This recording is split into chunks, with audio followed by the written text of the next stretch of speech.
Okay, good morning, welcome back. Now this is day 35, Hayabusa build, but there's no point in doing anything on the bike because as you all know we've got a massive announcement to make and you'll just click to the end of the video and watch that anyway because you've all been waiting for it. Thank you all so much for your amazing support with this. I think a few of you have guessed already, we're moving. We're not moving away from this garage permanently, but we have leased a small commercial premises. It's not a big factory unit, not by any means. It's 700 square feet, which is quite humble in terms of commercial business. You wouldn't be able to run a business from it, but by the same token, it's big enough for what we need. As you can see by these pictures, we are absolutely outgrowing. We're bursting at the seams of this place. We've got 4 bikes in here, and as time goes on, there is no more room in here. So when this bike is finished, and we need the next one in, which hopefully won't be too long, certainly by the end of this year, then I'll have absolutely nowhere to put it. So there we are, there is the announcement. We are moving to a proper commercial space, 700 square feet. We've got a colossal task in front of us for the next month.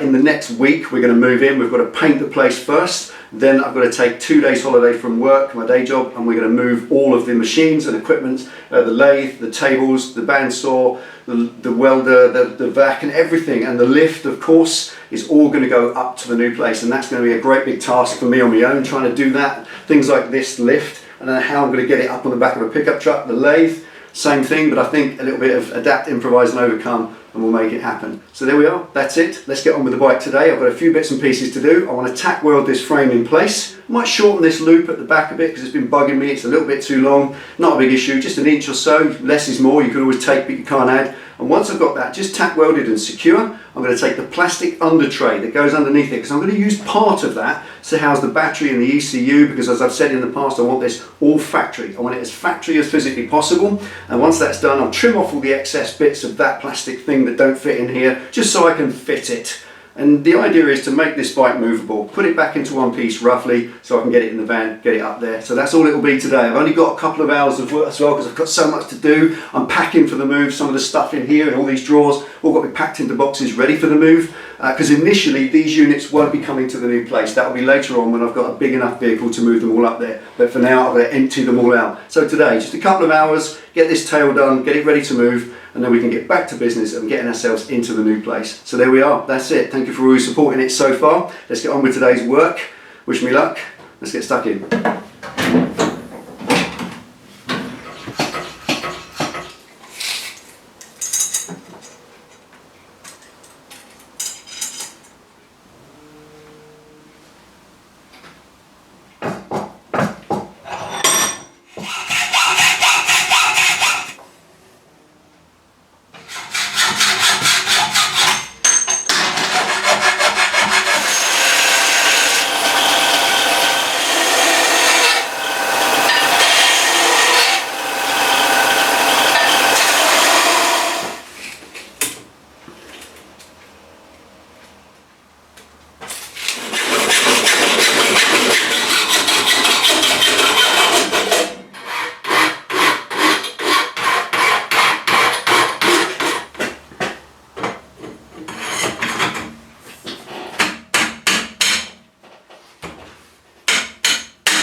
That's it, all looks correct now. It's funny, it was only an inch too long, but it just looked out of proportion. And that's the whole thing with proportion, you know, the rule of Fibonacci, all that sort of thing. It just looks bang on now. Just that little inch of bringing that in is all it took. Superb, really happy with that. A minor adjustment, but a major improvement. Excellent, right, that's it now. Let's get stuck in, set the welder up and tack weld all this in place. Ready for the move. So it don't fall to bits in the van.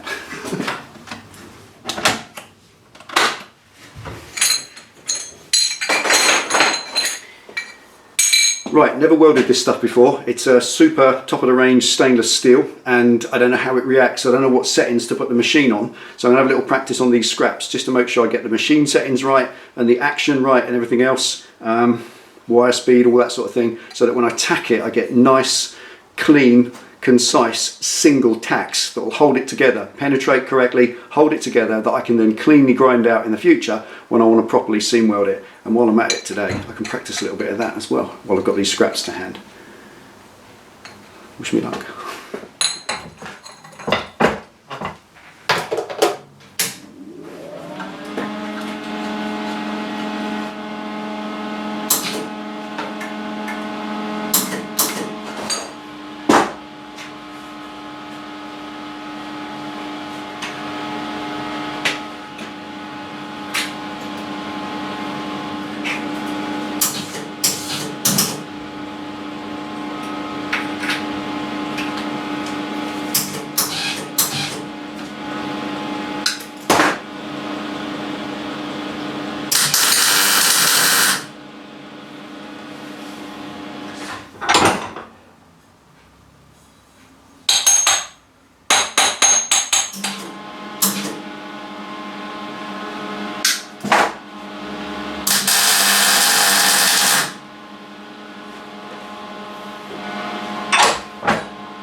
power of practice. Wow, really happy with that. Check them out.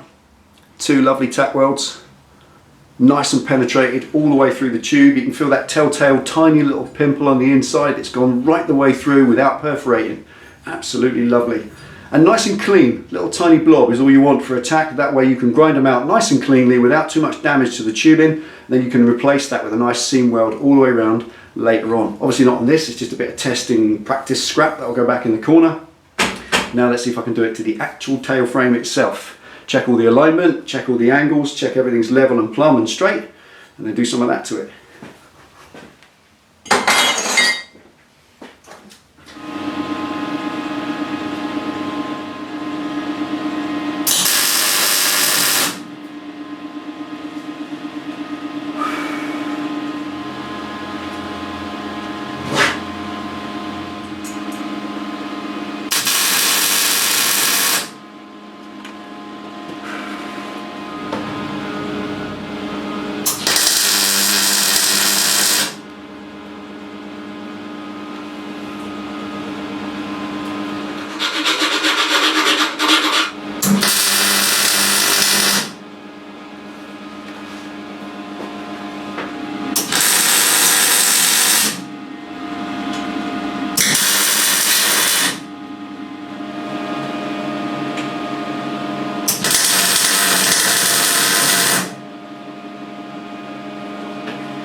Right, now that's it, 14 tack welds.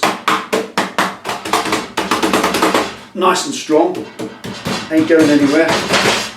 And level and square and straight as well. Checking all the lines, I'll give you a sight from some of the angles in a minute. It's absolutely bang on as it was before. Managed to tack it in exactly the right place. As I've already said, I'm going to probably plug weld this on for a little bit more strength, but at the moment, feeling it, seriously don't need to.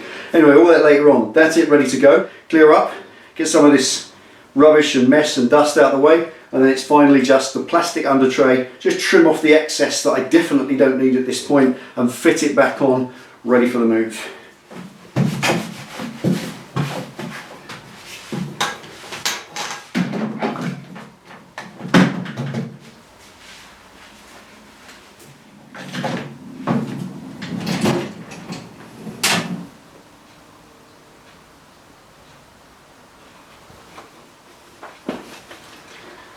Yeah.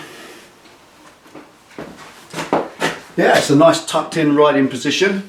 Legs nice and tucked up, but you're not jammed in it like I am on the Street Fighter. There's lots of room on there. Time I put a pad on the back of that, some upholstery, and it's a little bit thicker for that too. That'll be a really nice riding position, very close to the original, which is exactly what I want. Anyway, here we are, let's deal with the plastic bit.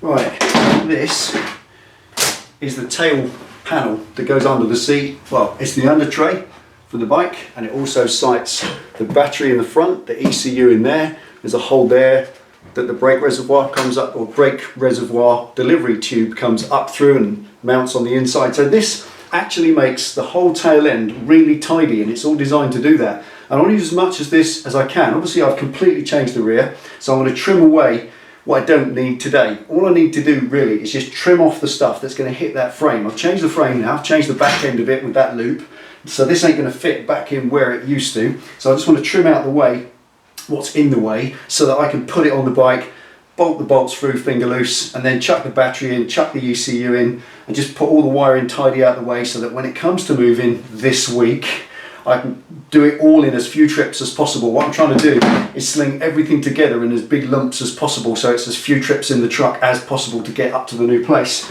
And that's the next thing. So I'm just going to trim this out. I'll show you how to do it. So you haven't done it before using one of these.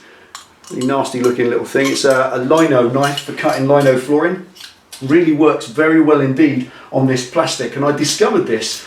Remember back in the day, our bikes always used to have a big long mud guard at the rear, which we always wanted to cut it up as high as we could to show off the tyre. Everybody did that. You trimmed your tail tidy up as high as possible so it's right up under your number plate. That was just a normal trick. And there was all sorts of methods. A hacksaw always left a fluffy edge. Yeah, you could get a Stanley blade and scrape that scruffy edge, or you could even sand it to make it smooth.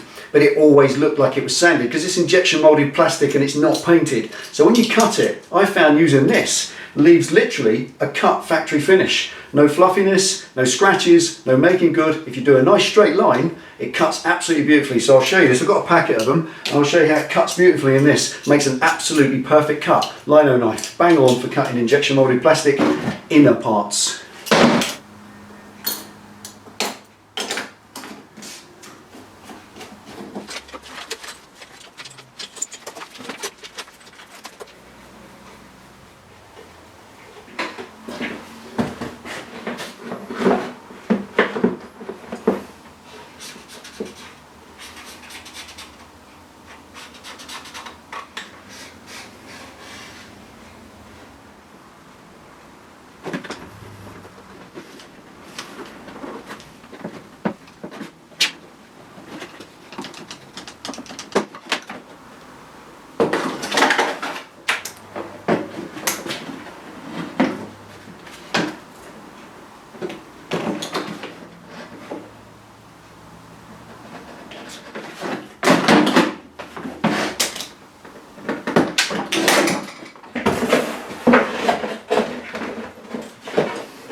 Right, okay, there we are. Factory under tray. Who'd have thought that fitted in so well? Absolutely fantastic. There's the space for the ECU. Battery goes in there.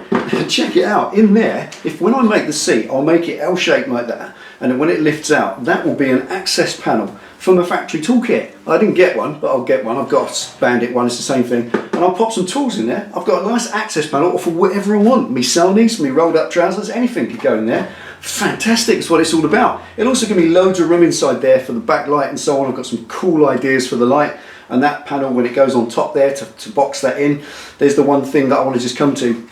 Yeah, you guys said about the regulator rectifier being too hot to go inside here. You're absolutely correct, every one of you that said that. It was mounted down here on the flank in a panel that had a hole in it, so there was actually a draft right through. If you check out the rear cheeks, the booty flanks of a Hayabusa, there's a hole there and the air flows straight in, and that's where they site the regulator rectifier. So there's no way I can put it in here, it would just overheat, quite rightly like you said. But here is the harness for it. That's the big girt fat plug and these big heavy wires for it. That's, at the moment, it's grafted into the loom for the indicators, the rear indicators, but that's only for tidiness. You can slice all that open, unwind it all like I did before, and I can re-site that, quite rightly like you said, at the front of the bike much later on. So the regulator rectifier won't go in here.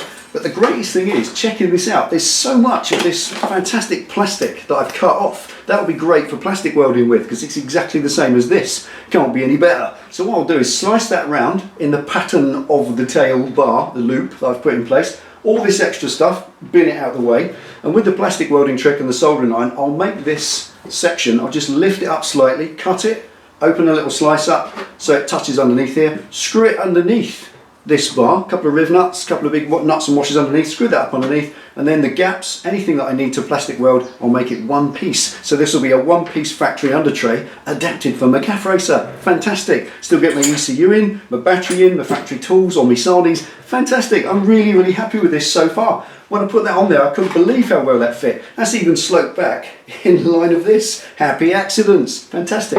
Anyway, that's enough waffle. Sadly, this is not as long a video in terms of build progress as I would have liked, but I've got to move this thing up to the new facility, so this is what I had to do today, get it ready to move. I'll chuck the battery in, I'll chuck the ECU in, I'll stick some stuff in there, wrap it and bungee it all in, and that can go in the van in one go. And then there's less stuff to cart up there in boxes, you know what removal's like.